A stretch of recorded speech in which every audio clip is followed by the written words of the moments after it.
Hi, everybody. Good evening. Welcome to Evoke Therapy Program's broadcast. Today is Monday, September 14th, 2020. Tonight's broadcast, which we do every other broadcast, is a question and answer, and we welcome siblings, family, and friends to the broadcast. So if you are a friend of an Evoke client, a sibling, an extended family member of an Evoke Therapy Program's client, we welcome you. You're welcome to ask questions, to ask me to speak to a topic.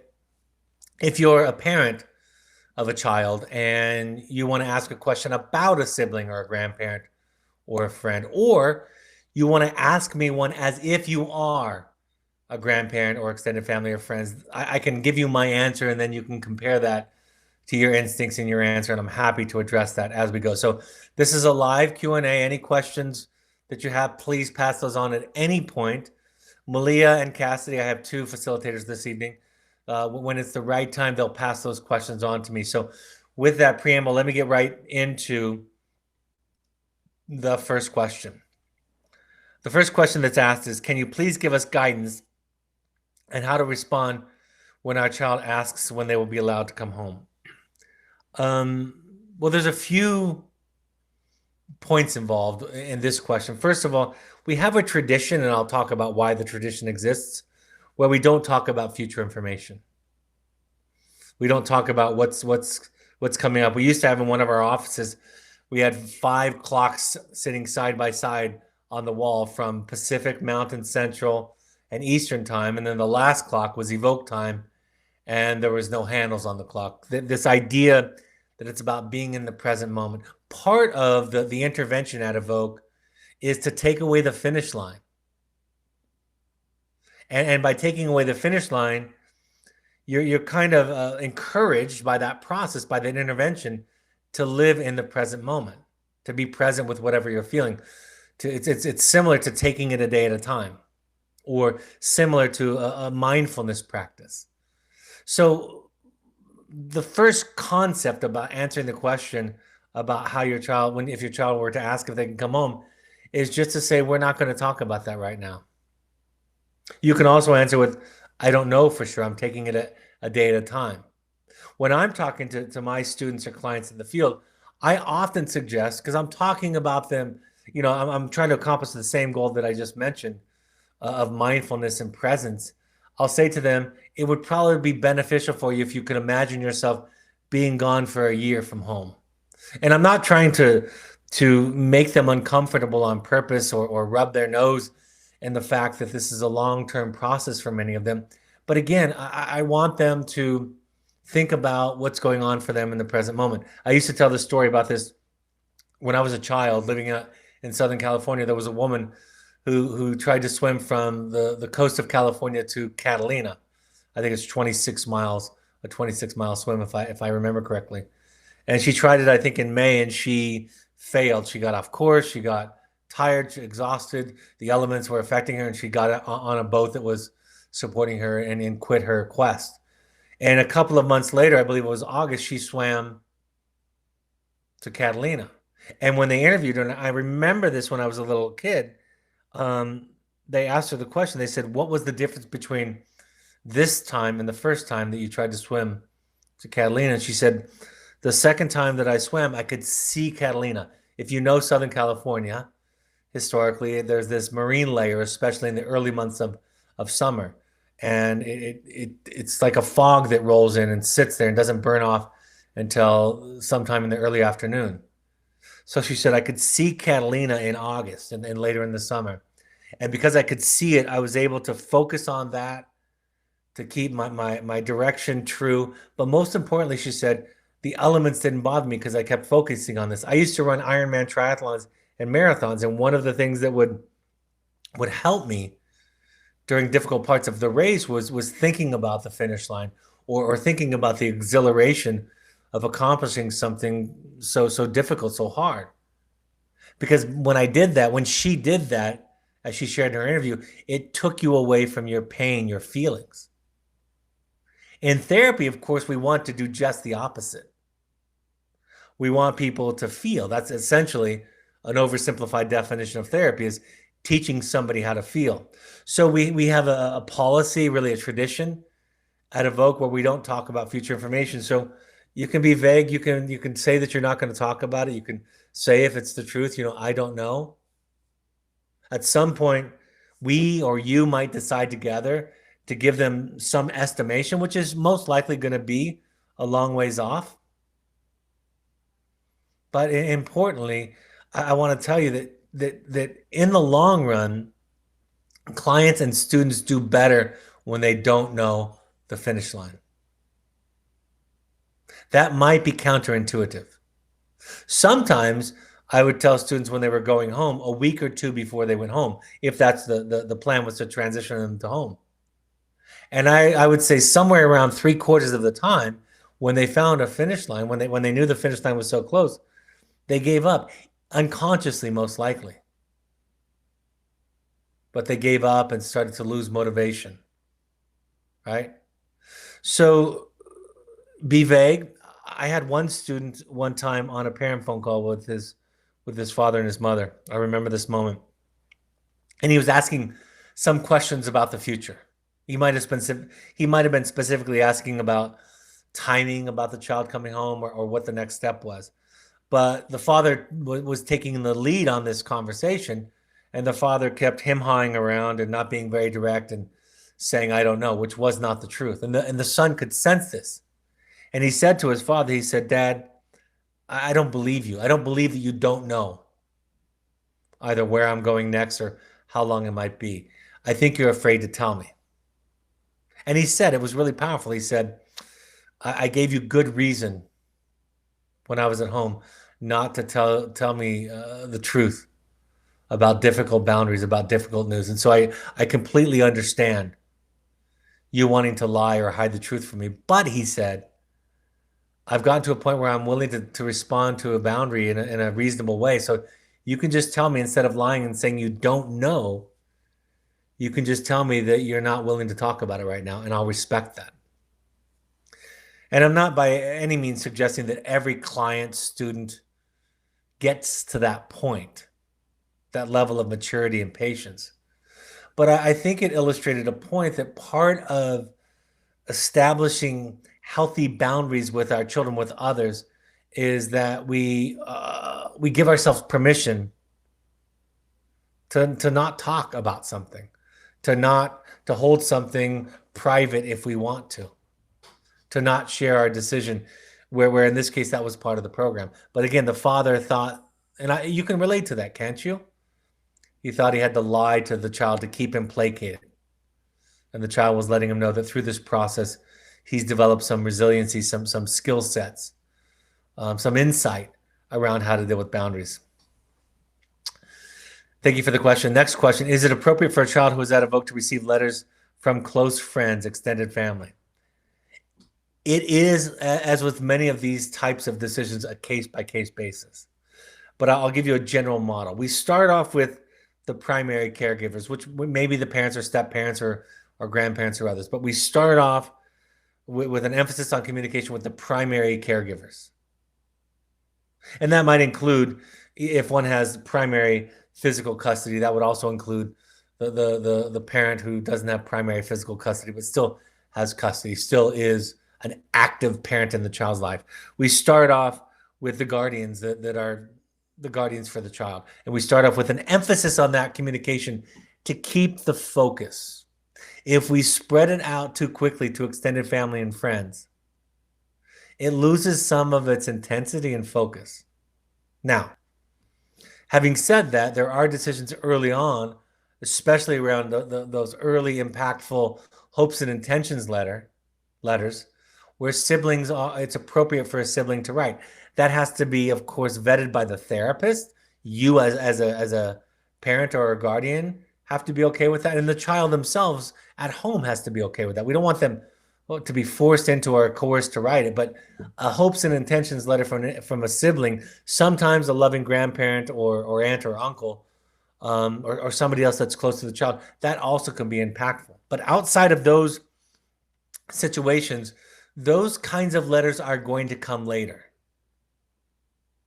Once the child and the parents have demonstrated an ability to talk through, to discuss uncomfortable, difficult things and they've made some progress in that area, then we'll open it up. And I want to make this point because it's not intuitive.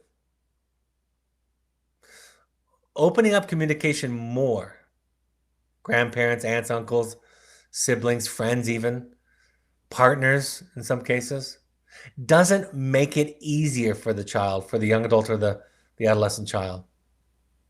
And I think that might not be an intuitive idea. It makes it harder at times. Now, it's definitely something that people desire, but it has with it a lot of triggers. And again, people might be talking about everyday events in life, and that's fine. That's a part of our life.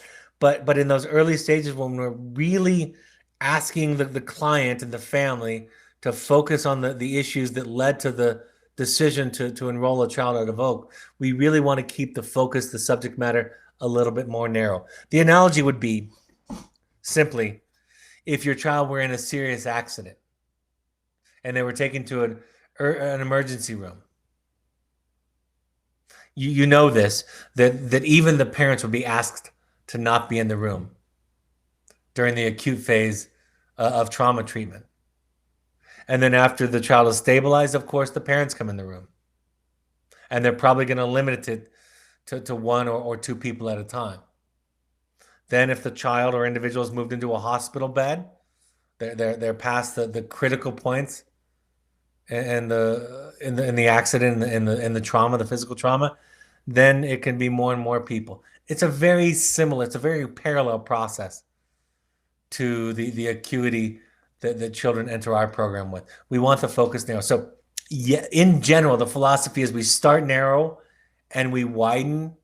There are exceptions early on where everybody thinks it's a good idea to receive those initial letters. We call them the hopes and intentions letters early on, so that would be an exception. But then in general, we allow for more and more communication as more progress is made, both with the child and the family system. So that's and it's going to be navigated by the discussions that you have, that the parents have with the therapist at Evoke. And we've seen wonderful challenges, opportunities, connections, emotions come out of those extended. Ideally, if you are an extended family member, ideally, we would like you to be listening in to some of these broadcasts, to be introduced to some of the curriculum, the approach or the sensibility at Evoke, so that you're supporting it. Often earlier letters are going to go through the parent or the guardian, meaning that you will give them to the parent or the guardian, then they will mail them on just so that they can be the gatekeepers. Later on, those letters might go directly to the child, and that will be a sign that the child is really moving along in the process. But the more that extended family members, siblings, grandparents, aunts, uncles, loved ones, the more they're willing to look at and learn about what we're doing here, the better. The more that you can support them. All of these broadcasts are available through the parent portal or on YouTube, and all of them are available to the public on any podcast app by just searching "Finding You" and Evoke Therapy Podcast. And as you start to acquaint yourself with the type of thinking that is involved, then your communication is not going to accidentally or inadvertently undermine the process. And not that anybody would do that on purpose, but it could by accident give a message other than the one that we want to communicate to the child. Next question. Hi, I am a parent of a 13-year-old currently in your program. I understand keeping all of us safe from COVID is important, but given the emotional impact on kids of having no parents contact, will there be any opportunities to see our kids, even for brief periods? I'll tell you something interesting about this. When we opened Evoke 22 years ago, no wilderness program in the United States had mid-program visits, just as a matter of reference and interest. In fact, Evoke was the very first wilderness therapy program to bring parents in the middle and to have phone calls or video calls during the program. Nobody else was doing that. So we're on board. We believe that contact is valuable in this process. COVID, of course, is presenting special challenges. So with COVID, we're trying to be creative. Here are a couple of options that are going to be available to all of you parents, which is phone calls, of course. We have added many more video calls with your child that would really take the place of an in-person visit. If connectivity is limited, for example, to satellite service, which doesn't lend itself to video calls, then we'll send video messages back and forth. But as it is right now, there are no visits to the field because of the risk that it introduces to everybody in the program, to your child, to the other children, to our staff, and so forth. And then, of course, the impact that it could have. There's one other option that I'm reluctant to share with you, simply because it was never meant to replace the visits. It was supposed to be something, and it is something entirely different altogether. We have another program at Evoke called Pursuits, which are run by former field guides, staff that worked in the wilderness, and our intensive therapists. And you can schedule a pursuits trip separate from our wilderness program. Our wilderness program philosophy right now is no outside visitors. We just worry about the potential impact on everybody in the program. So a pursuits trip is an alternative. The reason I'm so reluctant to announce it regularly is because it's a separate program. It's the extra cost, and I don't want to feel like we're taking advantage of COVID and enrolling you in another program. That's why I don't like it too much, but it is an option. So you can talk to your Evoke therapist, or you can email Sarah at evoketherapy.com. Sarah without an H. Sarah at evoketherapy.com to ask what that could look like. And what it's going to look like is it's going to look like you having an adventure trip.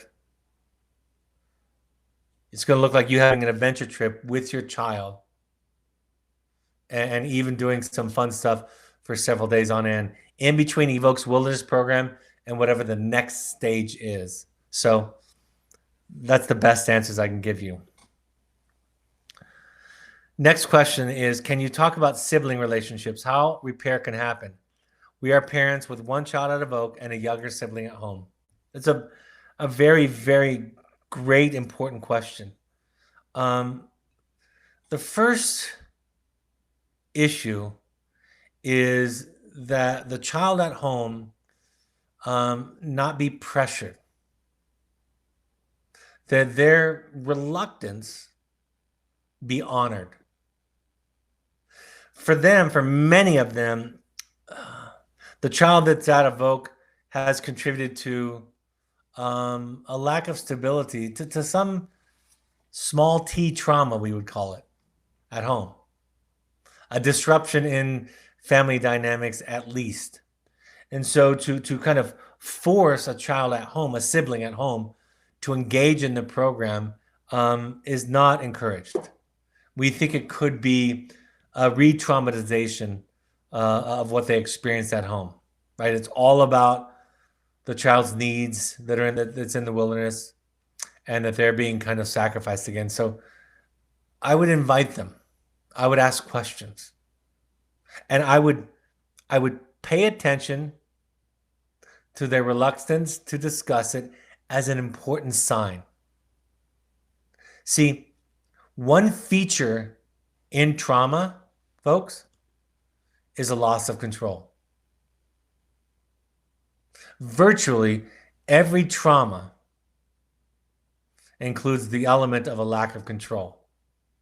And so when we take away control from a client, or in this case, the sibling of a client, even when we say we're doing it from a good place,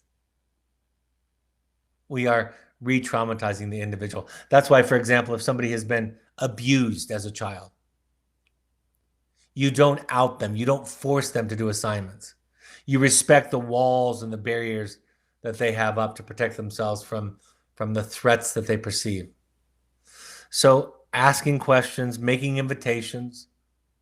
If the child is somewhat pliable, getting them into a family therapy session and having the therapist do the same thing. Giving them opportunities if they're willing to or old enough to watch or listen to some of these broadcasts can be helpful. Reading some of the books like The Knight in Rusty Armor, which would be a book that really young teens and even preteens could read pretty easily, or reading it as a family, just kind of slowly encouraging them into the work. If the child in the wilderness, the young adult or the adolescent child in the wilderness, is willing to write an amends letter or a letter of awareness to the child at home, acknowledging how they may have hurt them, that would be ideal. And we would encourage them to write it without expectation, right? So slow, honor the defense, know that the book that we're writing here is a long book and this is an early chapter. And that we want to respect the walls. You could call them boundaries or walls. The walls that people put up to protect themselves from potential threats. Thank you for that. Next question. We live in an area of some wildfires. Do they have a plan in place in case fires hit the area our kiddos are in? Well, absolutely. In fact, at our Cascades program, our Oregon program, for the first time in our history, in fact, I don't know of it ever happening at another wilderness program. We've had to move clients from one area in a field in the wilderness area to another, but we had to actually bring them in to houses this weekend. We expect that they're going to be going out day after tomorrow, that the air quality is going to improve. But yeah, we have evacuation plans for all and any circumstances, and so we just made use of those. And like I said, this was different. Normally, we're moving them from one part of the wilderness to another, but we found that all of our field area was compromised with smoke, with air quality that was damaging or dangerous, and so we brought them inside. We used the opportunity to do some art, watch some films, have some special particular assignments. The therapists are going to be doing their sessions tomorrow or Wednesday, and we expect them, based on what we're seeing in terms of the predictions, we expect them to be out in the field as of Wednesday afternoon and evening. So yes, very relevant question, and we have it for both of our field areas. Next question. Any advice on how to handle school while my child is at a wilderness program? She has very good grades, and she told me she wants to graduate from high school. This is her senior year. The counselor asked us to unenroll her if she's going to be gone for a full semester. If you have an educational consultant, that's one of the things that they can help with, is to help you kind of negotiate this with your school. Your wilderness therapist might be able to help. We're an accredited school. We don't have near, of course, the variety of curriculum that clients have at home, but we can offer high school credit because we want to at least give them some continued experience of academics while they're with us. So it's hard to answer it generically, just based on a question. But I would say, I was just talking. I just dropped my son. Some of you might know if you've listened to the last few episodes. I just dropped my son off in New York for college, for his freshman year of college, and we had to quarantine for 2 weeks in advance, and it was quite an ordeal. And he's been there now in school for just over a week, and the challenge of school right now is such that many people are taking a gap year. And I was talking to somebody today, and they were saying that their child has taken a gap year, and I thought there's no better time to take a gap year. So in a way, wilderness is kind of like a gap year. It's a redirection of focus and energy, and then coming back to it. I won't. In fact, one of my upcoming broadcasts, I think 2 or 3 down the line, is about academics and therapy and kind of rebalancing and prioritizing. What I'll tell you in a very, very short way is I dropped out of high school when I was 17, when my sophomore year of school. And I eventually went back much later and got a degree. and then went to college and got an undergraduate degree and eventually a PhD. And by the way, I got straight A's in my undergraduate and my master's degree and almost in my PhD. And I only say that not to say, look at me, but to say I had to reprioritize. I had to refocus. I was struggling like a lot of your children. I had the capability, and I don't regret at all the lapse in between. I couldn't have done it otherwise based on my struggle. So it's the timelines are going to change. This is going to be a non-traditional timeline for your daughter. And like many of our clients and students, they're bright and they can do well in school. I always tell the story about Bjorn Borg. When I was when I was in middle school and high school, Bjorn Borg, the tennis player, the Swedish tennis player, was my hero. You know, he was his arch rival was John McEnroe. Some of you, if you're around my age, might remember him.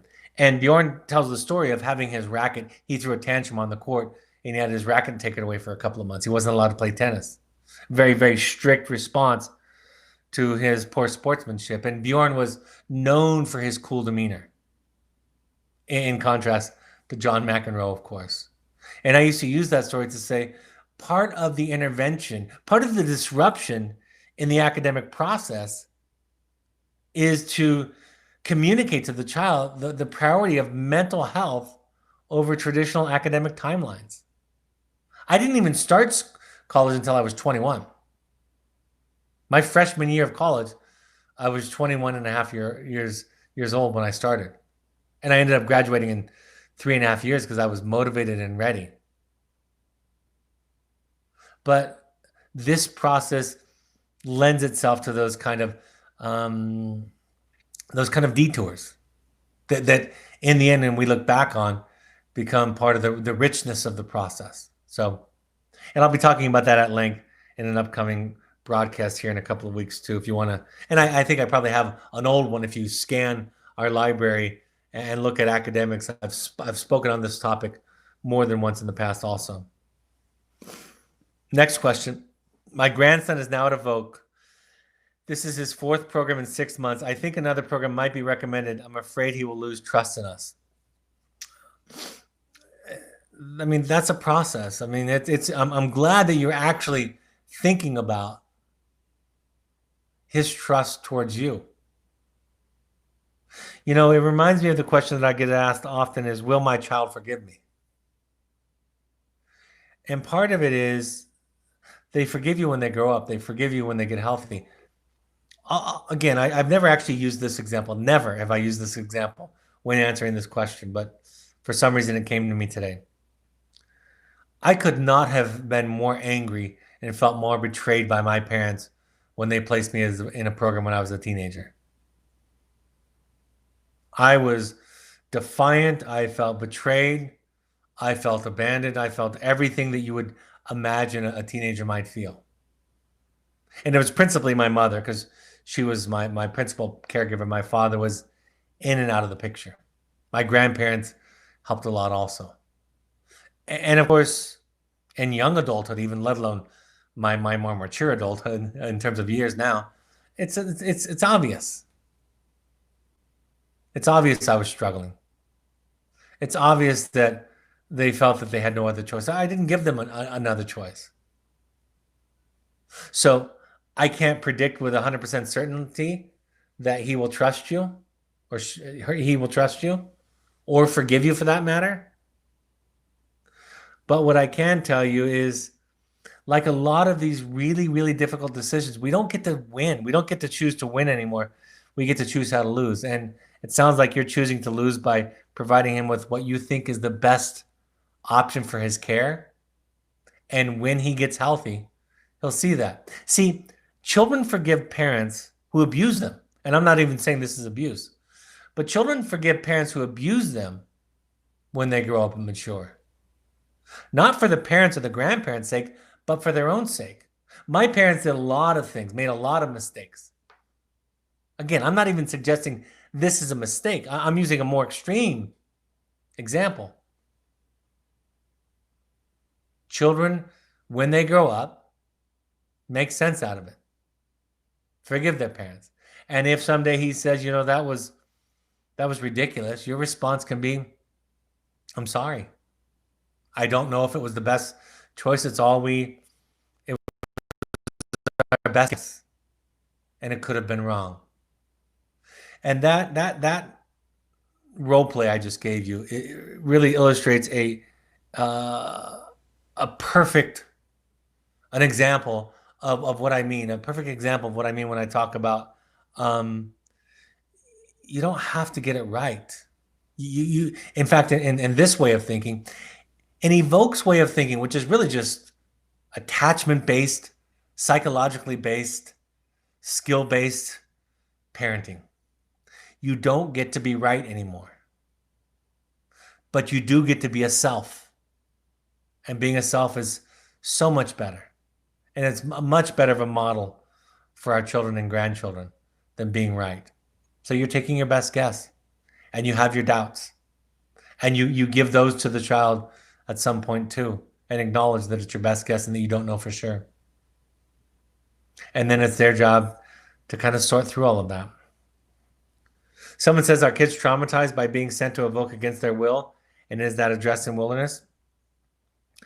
I will tell you the research answer first.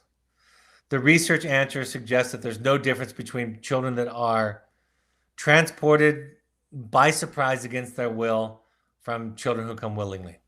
So that's the research answer. Statistically speaking, there's no difference in outcomes. My second part of the answer is, I remember learning this in graduate school and early on in graduate school, that there's this idea of healthy betrayal. I was just thinking about this the other day with my children. Healthy betrayal is when I change the rules in our relationship because I have grown some.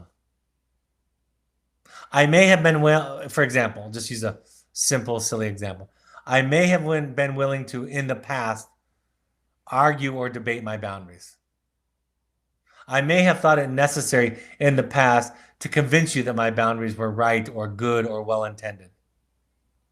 If I grow a little bit and I'm willing to set my boundaries, whether you like it, agree with it or not, whether you subscribe to it or not, that's because I've grown some, right? I've matured some. But you're going to experience that as a betrayal of the old rules, of the old dynamic, of the old implicit agreement. And that idea of a healthy betrayal feels much like trauma. Now, in a more traditional sense, it's a really, really hard intervention. And it's really dramatic. And just like, I know this is going to sound strange, but it really is one of the secrets to kind of enlightened, advanced parenting. Let your children feel whatever they're feeling. And so, yes, it's addressed in wilderness. They're allowed to feel anything they want, including traumatized. I had one student years ago who left and went home, and it was not completely against my recommendation, but we talked about the tenuousness of his progress, but he went home. Okay. And then at some point, the behavioral contract, things started falling apart, and it looked like maybe he was going to need to re-audit the program, at least from the parents' perspective. And at one point, he told his parents and his therapist at home that he was traumatized. And the therapist at home diagnosed him with PTSD. And I was thinking, I don't know if I buy that. I remember how he was at the end, how grounded he was, how mature, how at peace he was with himself. And I gave specific examples to remind the parents. So I said, I'm skeptical of that, but you have to decide yourself. You're the parent. Well, eventually they sent him back to the program. I remember where I was. I remember the part of our field area. I pulled up, I parked my truck, I walked around the little hill to encounter the group, and he ran up to me and jumped in my arms and gave me a hug and said it was good to see me. And I said it was good to see him too. And when we sat down, he was my first session that week because I was so curious. And when I sat him down, I said, help me understand. You even convinced your therapist at home that you were post-traumatic stress disorder syndrome, PTSD. How is that? Help me make meaning out of that. He said, I just wanted to punish them. It was the only way that I could communicate my anger at them. And he re-engaged in the program, did really well, went on to a therapeutic boarding school. And this is many years ago. And I've heard reports from the family for years, and he is doing fantastic in his life. So it's worthy of your exploration. It's worthy of your curiosity. And most importantly, we just let our children and our clients feel what they feel. We don't try to talk them out of it. What kind of follow-up care? Next question. What kind of follow-up care do you have for kids and families after discharge? Besides the recommendation for aftercare, these broadcasts are you have lifelong access to them. We have parent support groups. In fact, I'll click on the slide. If you're watching this live, you can see we have online support groups before COVID and after COVID. We're going to have in-person support groups all over the country. We have other resources for families. You have, of course, we recommend that you engage therapists and family therapists at home that follow our model, the book, The Journey of the Heroic Parent, that I wrote, and The Audacity to Be You, kind of give you a roadmap for what that looks like. We encourage you to go to 12-step support groups, at least to try them 6 times. You can do a pursuits trip, an adventure trip. We have family intensives if you want to do that, or just parent intensives if you want to do that. So there's all kinds of options. Some are free. Some of them, of course, are part of programming, and they're not. Some of them are $14.95, like the books. But there's just lots of things that we ask you to do at home, encourage you to do at home, if you're not going to a secondary step after Evoke. Someone says, how do you determine when a young man has made progress such that he is ready to transition back to his home and or therapy school? What key characteristics or behavior do they need to achieve? It's a great question with a complex answer. It's an art. It's something that the Evoke therapist and the parent co-create. Right? You come together to create a treatment plan after Evoke. So it's not a simple measure. It depends on the length of problems leading up to it, the level of family functioning, how is the family doing without the child, how far along are they? Is this the first program or the third program? What's the level? What's the age? It depends on the level of danger or acuity of the mental health issue or addiction when it does manifest. It's a whole bunch of things. So it's a dialogue. It's a dialogue that we have with you. Years ago, 20 years ago, I figured I learned the lesson not to be dogmatic about recommendations, but to simply walk. That's the entire genesis of the philosophy behind my first book, The Journey of the Heroic Parent, is I want to teach you how to think about your parenting questions. I'm not going to give you the answers. Too big of a burden to give you the answers for your child. But I'm going to tell you how to think of it. And I'm really not going to confront or challenge the what's of what you decide. I might challenge the why of what you're deciding. Maybe if it's from a place of fear or guilt or shame, I'm going to challenge that, right? I'm going to do therapy around that. If you think you need to make up or please the child, if it's about you missing the child and not necessarily about their needs, all those kinds of ideas and principles are going to be a part of the discussion. So you can see therapy isn't something we do to you. Therapy is something we do with you.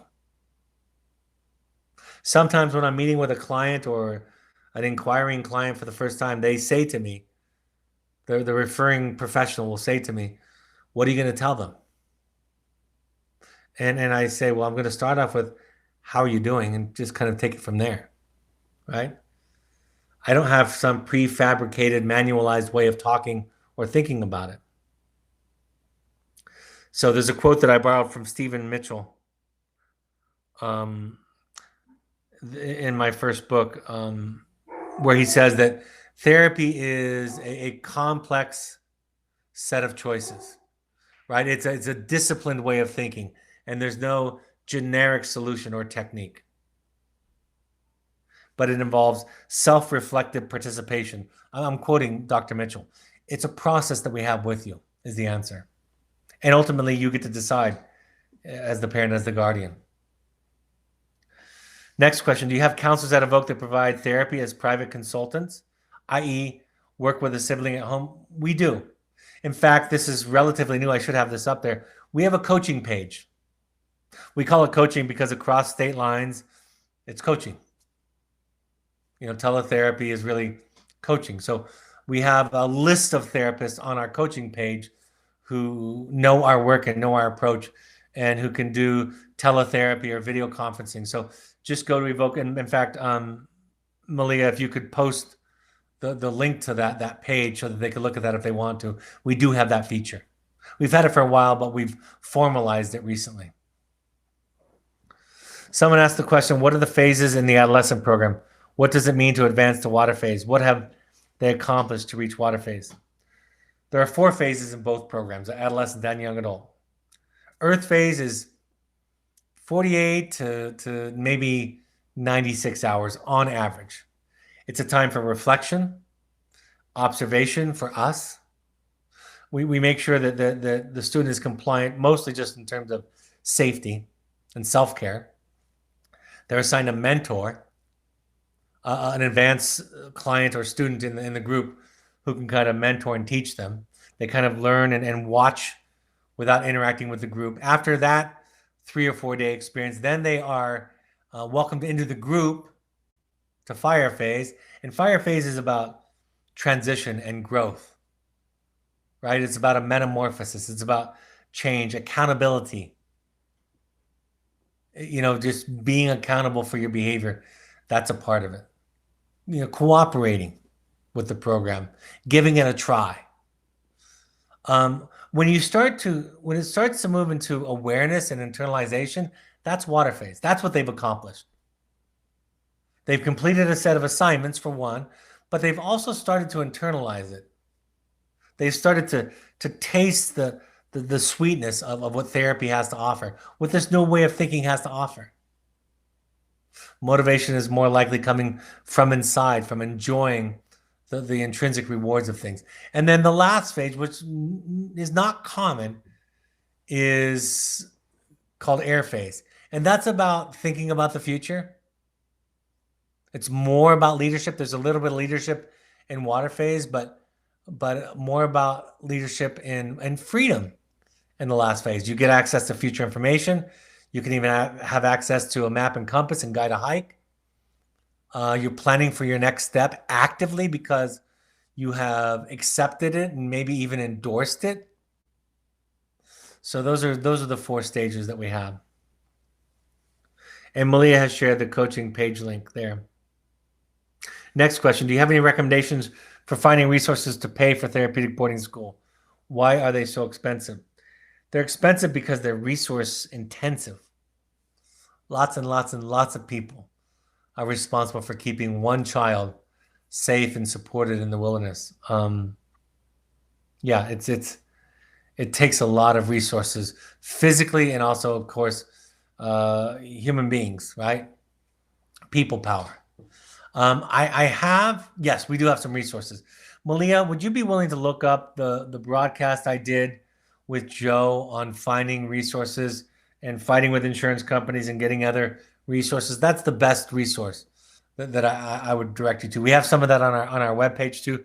But if you can find the one that I did on insurance, Malia, with Joe back in the day, and it might take you a minute. I did it like, I think I wanted to say I did it maybe November of last year. I'm guessing. That would be great. Next question. Where do you find the source of love for yourself? I mean, when you try to work with your inner child, I notice that you have a point of view that is living and understanding towards yourself, your child, and your own parents.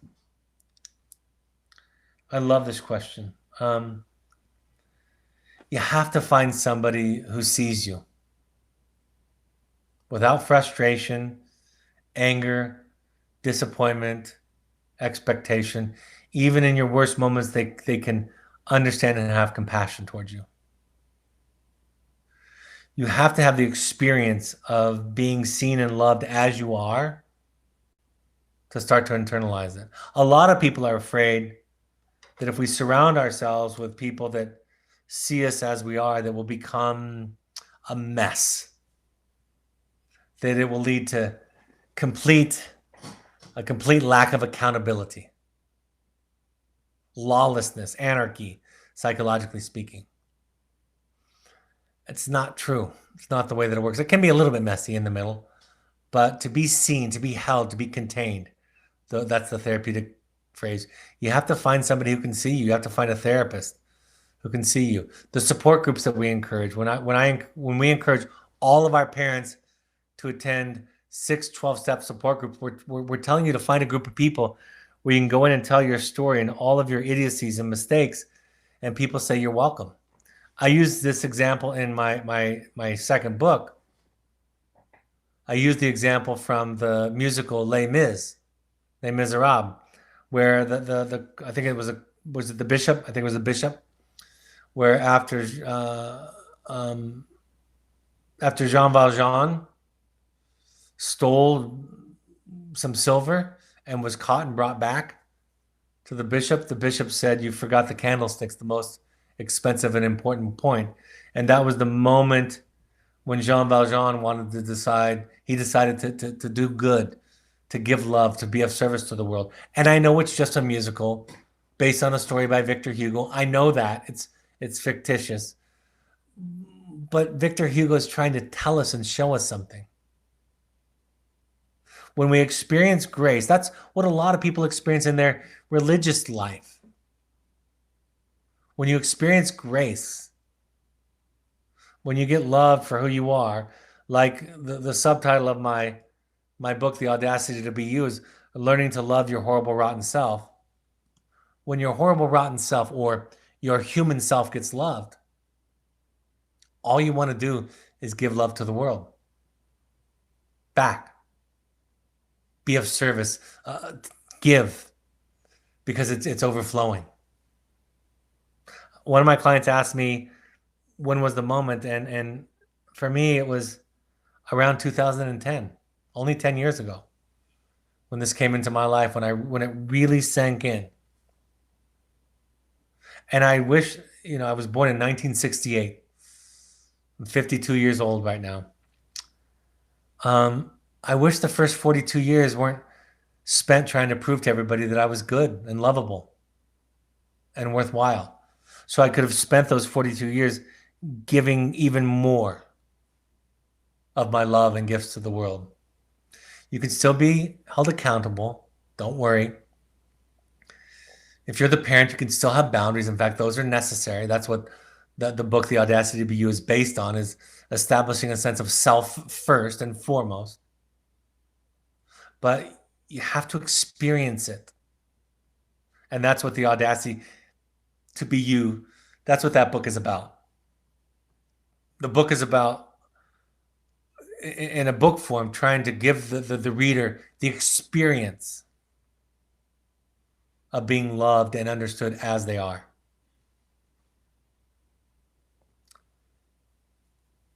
Thank you for posting the links for the coaching page, Malia, and also for the YouTube link on insurance and wellness therapy.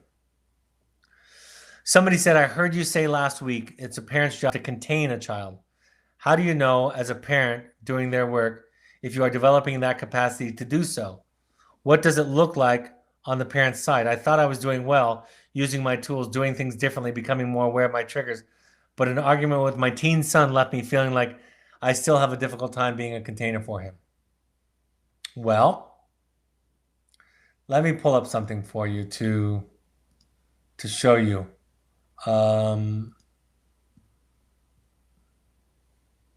I erased it, or it got erased here. I was going to show you the list of responses, safe versus unsafe responses. It's in my book. Yeah. Yeah. It's like saying, how do you know when you're in love? Kind of. It's like you just kind of know when you're in love because you feel it. Um, I'll give you the overview. If you're frustrated, angry, sad, disappointed, impatient, you've lost contact. If you feel patient, loving, compassionate, and curious, you're containing them. That's the general answer. Um, I don't know if I can pull up that PDF, Malia, but my point being, it doesn't mean that you don't. It doesn't mean that you don't feel those feelings. It just means that you take care of them somewhere else. Okay? And it doesn't mean that you don't have boundaries or limits or consequences. I'll give you this quote, one of my favorite quotes. I quoted it in The Audacity to Be You. It's by Henry Wadsworth Longfellow. He said, if we could read the secret history of our enemies, we would find in each man's story suffering sufficient to disarm all hostility. In other words, if we could see people, we would have compassion. Abraham Lincoln said one time, I do not like that man. I must get to know him. We're all going to lose contact with our others. You're going to lose contact with your partners. You're going to lose contact with your partners, your children, your friends. That's just part of being human. You don't have to get it right all the time. If you did, you're doomed. You just have to own it. And you have to realize that the lifelong project is becoming who you are, becoming yourself. And we don't know that. Friedrich Nietzsche said this a long time ago, using a metaphor. He said that the last stage of our journey is when we become a child again. I've used the Old Testament to illustrate the point that Adam and Eve, the mistake that they made is they covered themselves up and they believed the lie from the serpent that who they are, their nakedness, was unacceptable before God. In this way of thinking, it's a metaphor for who you are is okay. You just don't know it. And Nietzsche said, when we finally kill the dragon of should and shouldn't, we turn into a little baby. That's the last stage in our metaphorical journey. So I don't know if I got to all of them. If I didn't, I'll take them up next time. So thank you for joining us. I'll run over the information. We have intensives online, both in person and online intensives coming up. You can just email intensives@evoketherapy.com for more information if you want to know about our next date, or just go to our website. I mentioned the Pursuits Adventure trips, which can be anywhere from 3 to 30 days. It can be individuals, families, couples. Think therapy light, think adventure, fun mixed with therapy. We ask all current parents to attend 6 12-step support groups. All of these broadcasts are available on your podcast app. Just search Finding You and Evoke Therapy Podcast. You can also go to soundcloud.com and listen to them on your computer by searching Finding You and Evoke Therapy Podcast. You can find us on Twitter and Instagram using the handles @Evoke Therapy or @Evoke Therapy Intensives. On Facebook, you can find us by searching Evoke Therapy Programs or Evoke Therapy Intensives. You can find out about the Evoke Family Foundation, an organization of alumni families that have banded together to raise money for people who can't afford therapy. So go to evokefamilyfoundation.org or find them on Facebook. Our Evoke blog has new information each week. My 2 books, The Journey of the Heroic Parent and The Audacity to Be You, are both available on Amazon in various mediums, including audiobooks. And my next, in fact, this relates to one of the questions earlier. My next broadcast will be next Tuesday. I'm running an intensive for the rest of the week. So it'll be next Tuesday, September 22nd at 6 p.m. Mountain Time. Between now and then, if you want to just peruse our library of over 330 broadcasts, you're welcome to do that. Thank you for joining us. I hope this is a helpful point of contact. If you're a family, extended family, and friend, sibling, thank you for joining us and showing interest. And for and in behalf of your children who are in our program or who have graduated from our program, I thank you for and on behalf of them. Take care, folks. Talk to you next time. Bye-bye.